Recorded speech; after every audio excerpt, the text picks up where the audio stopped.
Hello विद्यार्थी मित्रों, तो आप सभी का स्वागत है हमारे इस YouTube चैनल यूनिक एकेडमी के अंदर।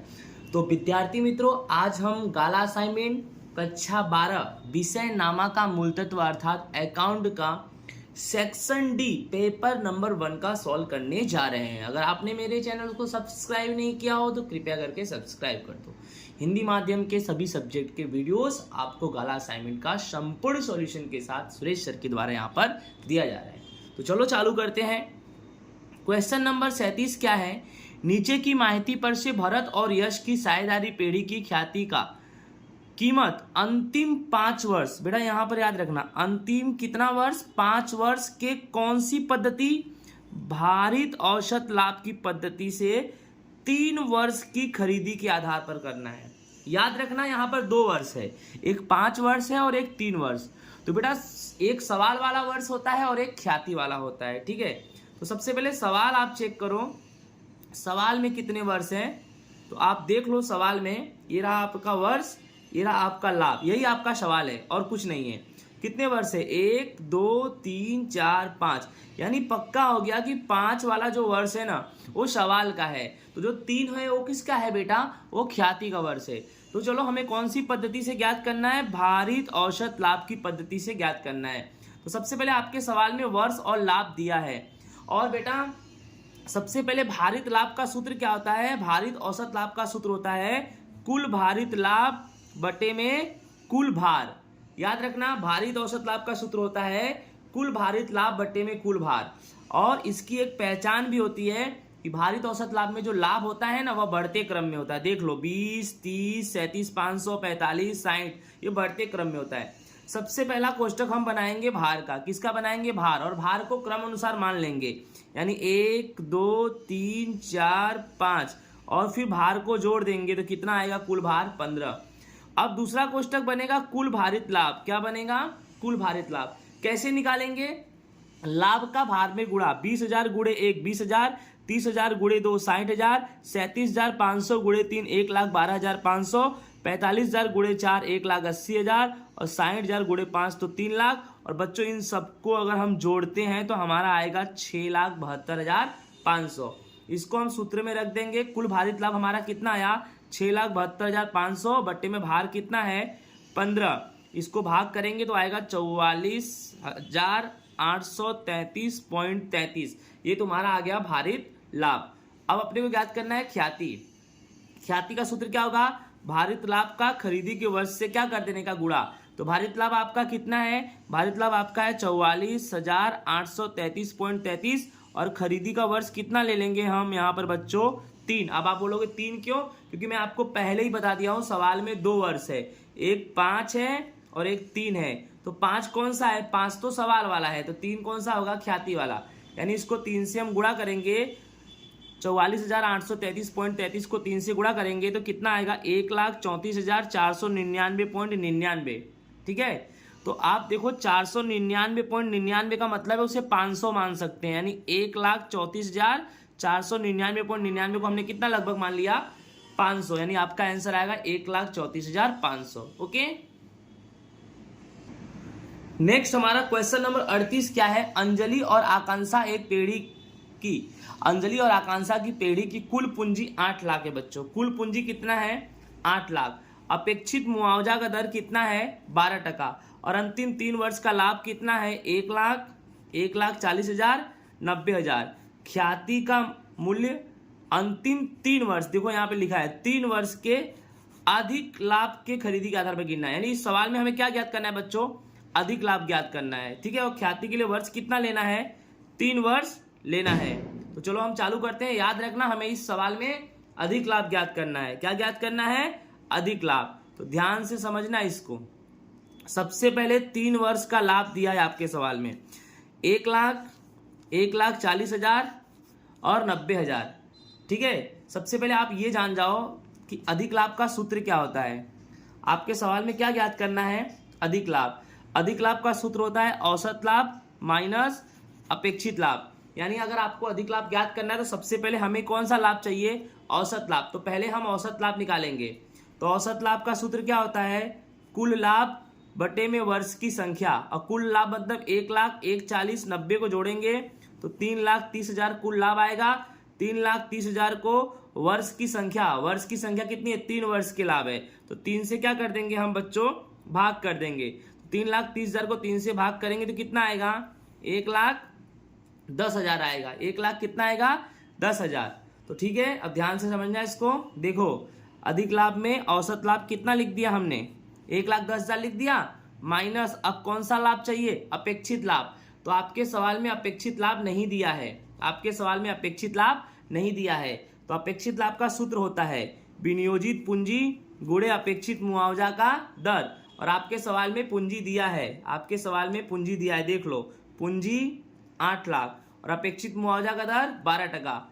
ठीक है, तो क्या करेंगे हम, 8 लाख का 12% निकालेंगे तो 96,000, यानी अपेक्षित लाभ कितना आ गया, 96,000। अब अपने को करना क्या है, अपेक्षित लाभ की जगह पे 96,000 लिख दो।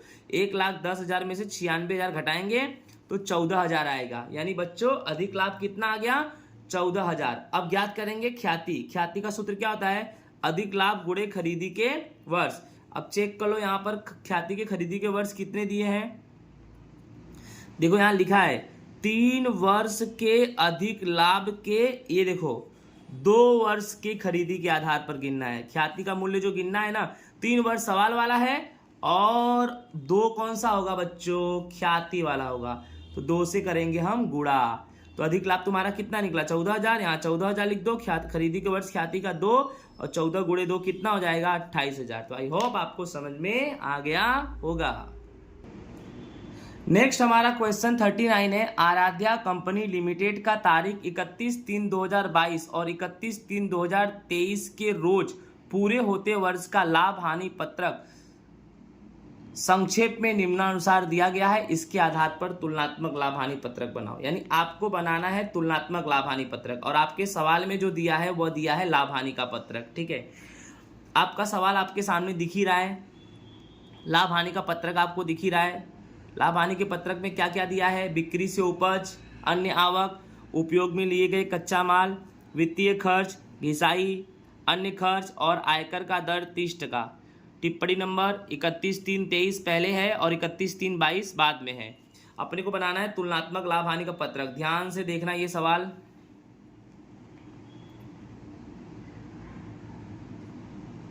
देखो तुलनात्मक लाभ हानि का पत्रक कैसे बनता है, ध्यान देना। पहले बनेगा विवरण, उसको बोलेंगे 1 नंबर, फिर टिप्पणी नंबर उसे बोलेंगे 2, फिर 22 पहले, याद रखना जो छोटा वाला वर्ष है उसे पहले लिखेंगे। आपके सवाल में 2 वर्ष है 22-23, तो 22 पहले लिखेंगे, तो 31/3/22 पहले, फिर 31/3/23 बाद में। 22 वाले को 3 नंबर, 23 वाले को 4 नंबर, फिर वृद्धि कमी, फिर यहाँ पर क्या है वृद्धि कमी।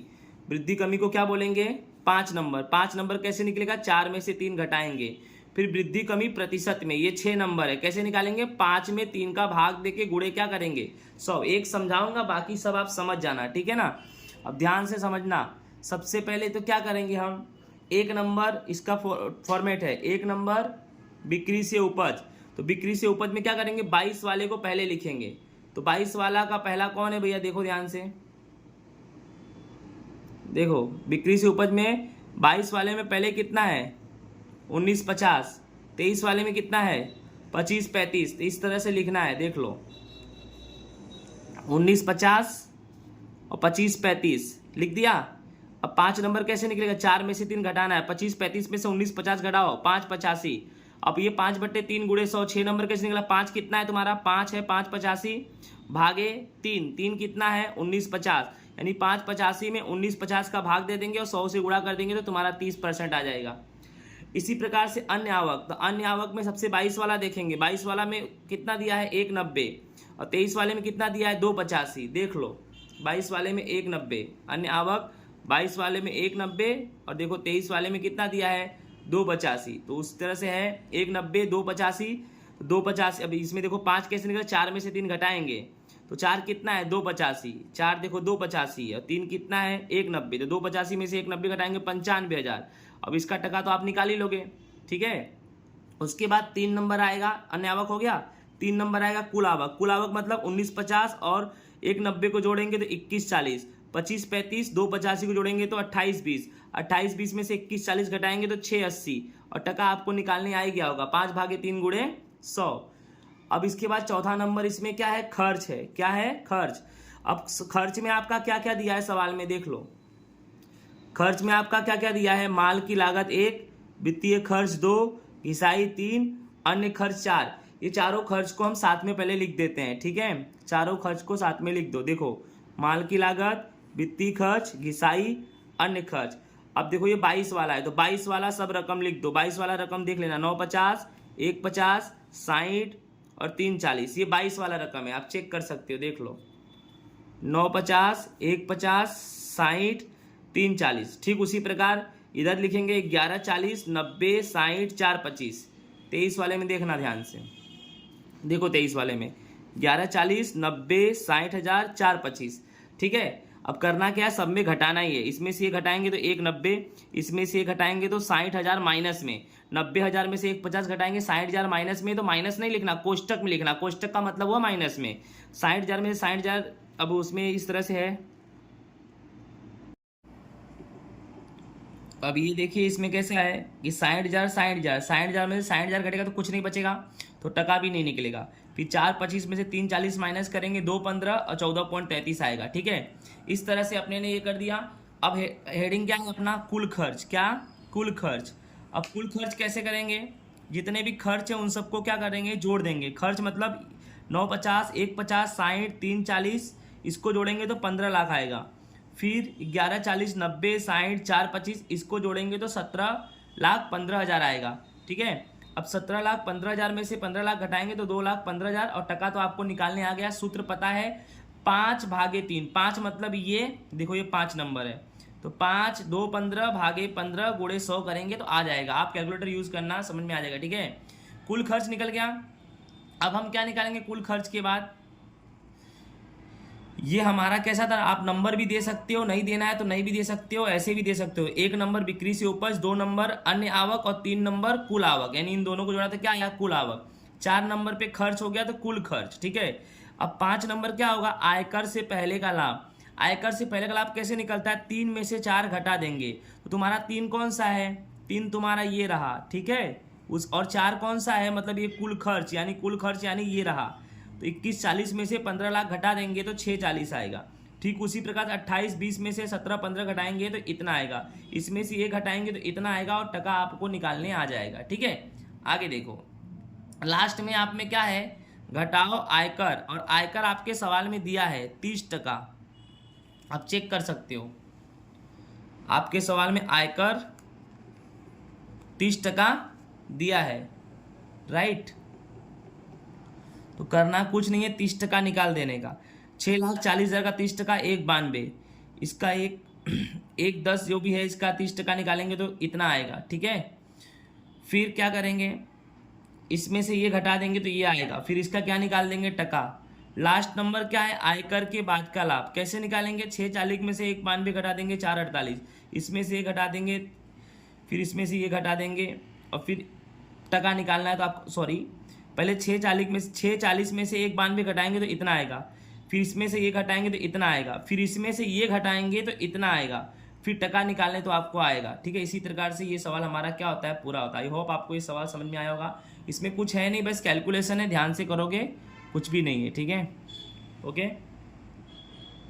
नेक्स्ट हमारा क्वेश्चन नंबर 40 क्या है, हरी लिमिटेड की नीचे दी गई जानकारी के आधार पर से चालू गुणोत्तर प्रवाही गुणोत्तर ज्ञात करना है। चालू गुणोत्तर और प्रवाही गुणोत्तर। चालू गुणोत्तर विवरण में क्या दिया है, रोकड़ और रोकड़ सामान, देनदार, लेनी हुंडी, स्टॉक, चालू विनियोग, लेनदार, देनी हुंडी, अदत्त खर्च और आयकर का प्रावधान। ठीक है, सबसे पहले हम क्या ज्ञात करेंगे, चालू गुणोत्तर। चालू गुणोत्तर का सूत्र होता है चालू संपत्तियां बटे में चालू दायित्व।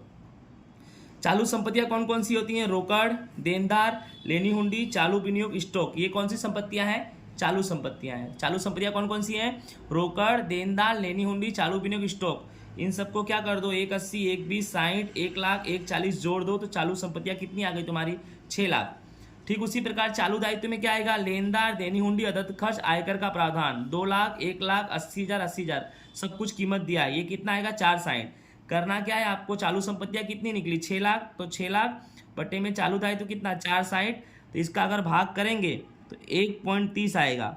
बट चालू गुणोत्तर को किस में दर्शाते हैं? अनुपात में। तो 1.30 अनुपात कितना मान लेंगे? 1, यानी इसका आंसर आएगा 1.30 अनुपात 1। ठीक है, उसके बाद हमें क्या करना है?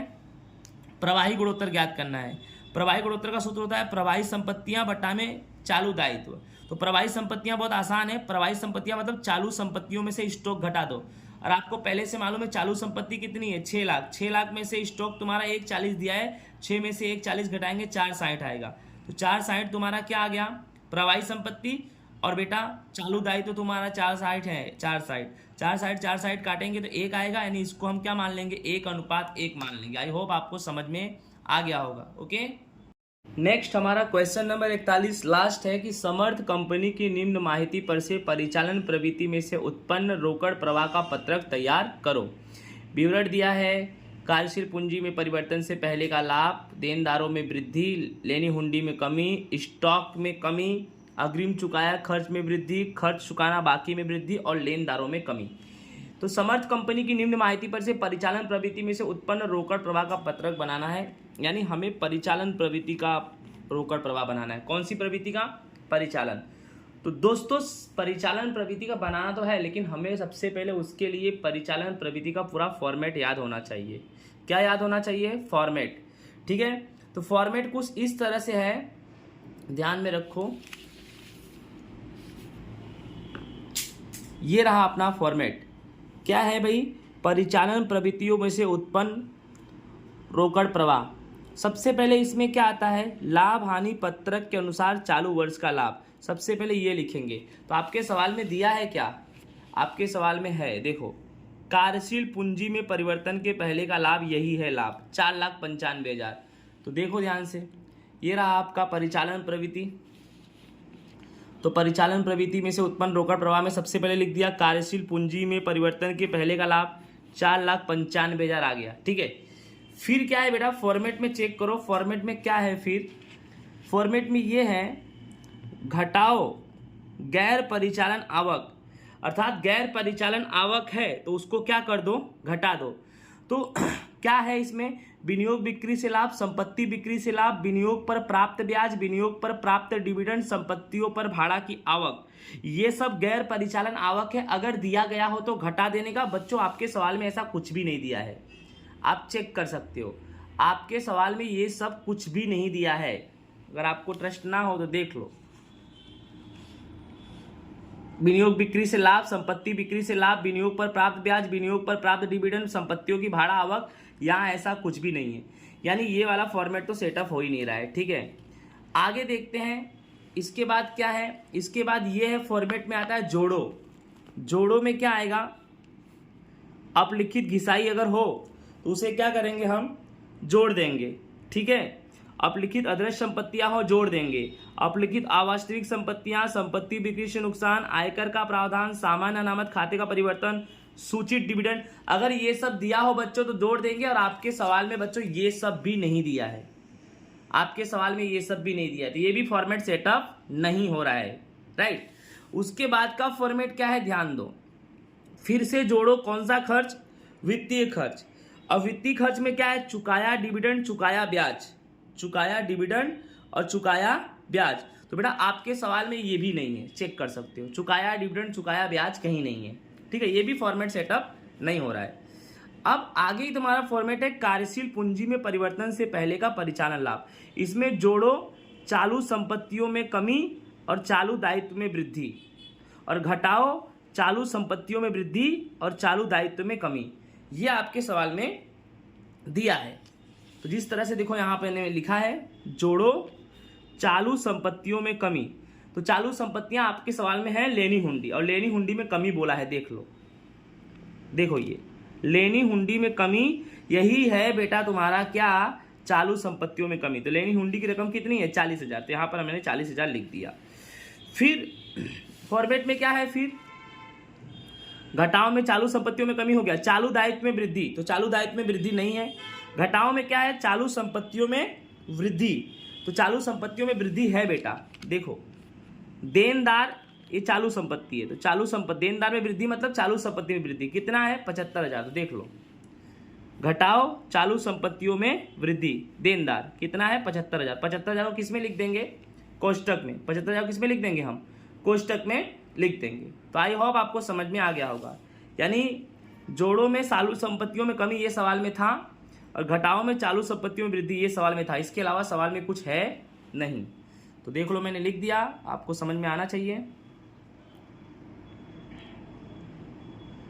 कि सबसे पहले लाभ लिख दिया, जोड़ो चालू संपत्तियों में कमी यानी लेनी हुंडी, और चालू संपत्तियों में वृद्धि यानी घटाओ, देनदार 75,000। तो 4,95,000 में 40,000 जोड़ के उसमें से 75,000 घटा देंगे तो 4,60,000 आएगा। इसी को बोलेंगे उत्पन्न रोकड़ प्रवाह। कौन सा उत्पन्न रोकड़ प्रवाह, परिचालन प्रवृत्ति का। तो आई होप आपको ये सवाल अच्छे से समझ में आया होगा। इसी के साथ ये पेपर पूरा होता है। अलविदा, राधे राधे।